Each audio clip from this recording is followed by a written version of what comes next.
Let's go back to March 2012. Britain's Got Talent had already produced Susan Boyle a few years earlier. So by this point, the show's producers knew exactly how to build tension around an unlikely-looking performer. Jonathan Antoine, 17 years old, and his singing partner Charlotte Giaconelli, 16, walked onto that stage billed simply as two teenagers from Essex. Jonathan showed up looking like an ordinary, slightly self-conscious teenage boy, not the polished image of an opera singer people expected. Simon Cowell reportedly greeted their arrival with a dismissive line about things not being able to get any worse. It wasn't cruelty exactly, it was the classic Cowell setup, the moment before the twist. But for a kid who had already spent years being mocked for his size and his differences, that kind of judgment landing on national television must have stung in a very real way, whatever Cowell's intentions were. Then they sang. The pair performed The Prayer, the Celine Dion and Andrea Bocelli duet, and Jonathan's voice, a huge, rich, classically trained tenor that seemed impossible coming out of a teenager, filled the auditorium. The audience reaction was immediate. People stood before the song even finished. Cowell's expression changed completely, and by the end of the performance he was openly stunned, telling the pair they were among the most remarkable talents he'd encountered on the show. It's a kind of reversal that only works on television because it's real. Nobody expected that voice, and that's exactly why the clip spread across the world within days. What a lot of people forget, though, is that this wasn't really a made-for-TV meeting. Jonathan and Charlotte already knew each other. They'd met years earlier at West Hatch High School in Chigwell, Essex, and had actually performed together before, including singing at a teacher's wedding. So the audition wasn't two strangers thrown together by producers. It was two young singers who had already built a rapport, stepping into the biggest audition of their lives together. The duo advanced through the series, performing Caruso at the semi-final stage and returning to The Prayer for the final. They made it all the way to the last night of the competition and lost. Britain's Got Talent that year was won not by a singer at all, but by Ashley and Pudsey, a young woman and her dancing dog. It's one of those facts about British light entertainment history that still makes people laugh in disbelief. Jonathan has spoken since about how the loss actually felt in the moment, a real physical drop, even if he didn't break down on camera. Losing to a dog act, on paper, sounds like the ultimate anticlimax. In practice, it turned out to barely matter. Coming second on a talent show usually means being remembered as a runner-up and not much else. Jonathan and Charlotte didn't follow that script. Within about a day of the final, Simon Cowell had them in talks for a recording contract, and the deal that followed was reported to be worth roughly £1 million through his label Psycho. For two teenagers barely out of school, that is a genuinely staggering number to process. Their debut album as a duo, Together, arrived in September 2012 and became a real commercial success, landing in the UK's top 5 album chart and eventually selling more than 250,000 copies. It leaned heavily into the classical crossover sound that had made their audition go viral, big, emotional arias and duets, the kind of music built for goosebumps rather than radio play. Reviewers were genuinely impressed by the maturity in Jonathan's voice, several noting that it had a warmth and richness that felt strange coming from someone so young. For a while, it looked like a genuine fairy tale.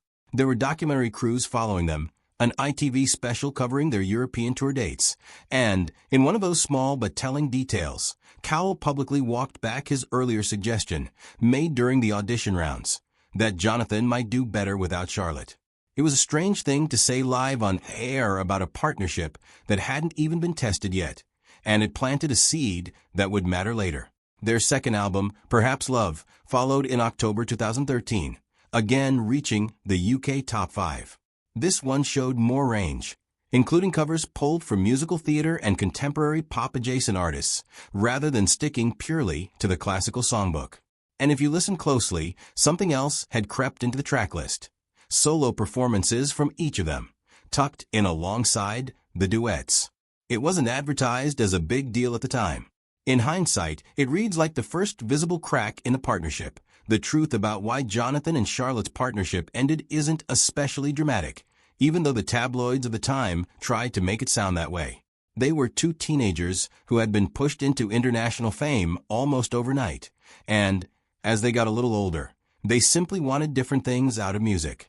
Jonathan was drawn more and more toward pure classical and operatic repertoire. Charlotte was pulled toward musical theater, a world she'd go on to build a genuine career in. In February 2014, they announced they were parting ways as a duo. Both had been offered individual record deals with Sony Classical, and the joint statement they released framed the split in warm terms, grateful for what they'd built together since meeting as school kids, proud of what they'd achieved, excited about what came next separately. Some outlets at the time still tried to spin it as a falling out, and speculation about the nature of their relationship, whether there had been something romantic between them, followed the duo for years, fueled by how natural their chemistry looked on stage. Both have said clearly more than once that they were never a couple. Charlotte has described Jonathan in almost sibling terms. What's more revealing is what Jonathan has said about the split more recently, with some distance from it. He's described Charlotte as the person whose confidence and support got him onto that stage in the first place, someone who helped make the whole thing possible. But he's also been honest that neither of them was really built to be a permanent duo. They were always drawn to solo performance, and eventually there wasn't much further a classical crossover pairing could go without reinventing itself completely. By the time he felt secure enough in his own identity as a performer, going solo felt less like abandoning something and more like the natural next step. There's an uncomfortable irony buried in that admission. Simon Cowell's blunt suggestion back at the audition stage that Jonathan might be better off without a partner turned out to be roughly correct, even if the timing and delivery were awkward. After the split, the two drifted apart in a very ordinary, unglamorous way, not a dramatic falling out, just two people whose lives and careers pulled them in different directions until they barely spoke.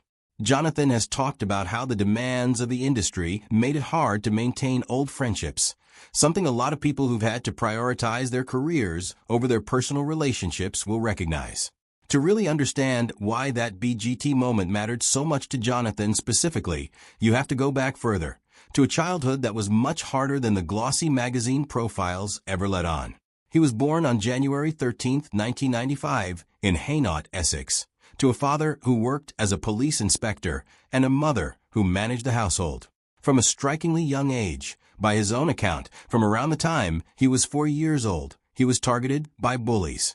That's an almost unbelievably early start to that kind of cruelty, and it set the tone for years of torment over his weight and his general difference from the other kids around him. Like a lot of children who go through sustained bullying, Jonathan found comfort where he could, in food, and eventually in music. The turning point came at West Hatch High School, where a singing teacher named Jenny Ewington recognized something in him that nobody else had bothered to look for. She worked with him on pieces for musical theater and sacred choral music, slowly building both his technique and, just as importantly, his confidence. Classmates started to notice too, not the bullied kid anymore, but the boy with the extraordinary voice. By his early teens, Jonathan was serious enough about singing to audition for London's major junior music conservatories, and he was accepted into several of them, eventually choosing a program connected to the Royal Academy of Music.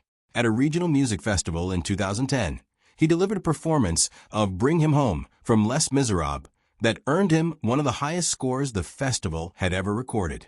A year later, he performed Ave Maria at the Royal Festival Hall in London, a genuinely major venue for a teenager to be singing solo in. All of that groundwork, quietly built over years, is what was sitting underneath that Britain's Got Talent audition. The judges saw a nervous kid in a rumpled t-shirt. What they were actually hearing was years of training and a voice that had already been tested on some serious stages. The pressure of stepping out as a solo act after a very public partnership could have gone badly. Instead, Jonathan's first solo record, Tenore, released in October 2014, went to #1 on the UK's Classical Artist Album Chart, reportedly making him the youngest tenor to achieve that. It also cracked into the mainstream pop album chart, which is a genuinely unusual crossover for a classical release. Critics responded warmly, several singling out the emotional depth in his interpretation of pieces like Panis Angelicus.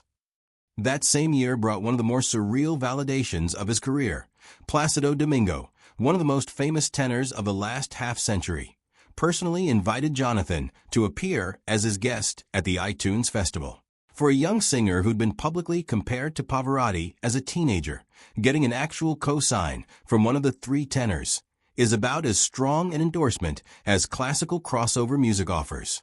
Around the same period, he also performed at Muhammad Ali's Celebrity Fight Night events across several American cities, expanding his profile in the U.S. His second solo album, Believe, followed in August 2016, mixing classical arias with more contemporary material, including a rendition of Leonard Cohen's Hallelujah.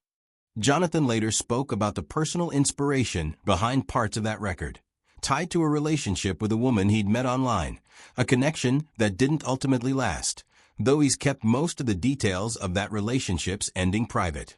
By 2020, he released Going the Distance, a more ambitious project recorded with the Royal Philharmonic Orchestra and filmed in Toronto, which turned into his first U.S. television special, airing on PBS. That concert included his first recorded performance of Nessun Dorma, arguably the single most famous and technically demanding tenor aria in the classical repertoire, a genuine risk for any singer to put on record, and a strong signal of how much his voice had matured since that first BGT audition 8 years earlier. None of that success erased what came before it. Jonathan has been unusually candid, for a public figure, about struggling with depression, a struggle that traces directly back to years of childhood bullying and the sudden, disorienting jump into fame as a teenager. Around the time of his Britain's Got Talent run, the pressure became serious enough that he was diagnosed with acute depression, a condition severe enough that it forced him to cancel a scheduled performance at the Royal Albert Hall, one of the most prestigious concert venues in the world. That's not a small thing to walk away from, and it says a lot about how genuinely difficult that period was behind the scenes. He's also spoken about a difficult relationship in his late teens with a partner who struggled with her own mental health, including self-harm. Being in that relationship, while also managing his own depression, left a mark on him, even after the relationship ended.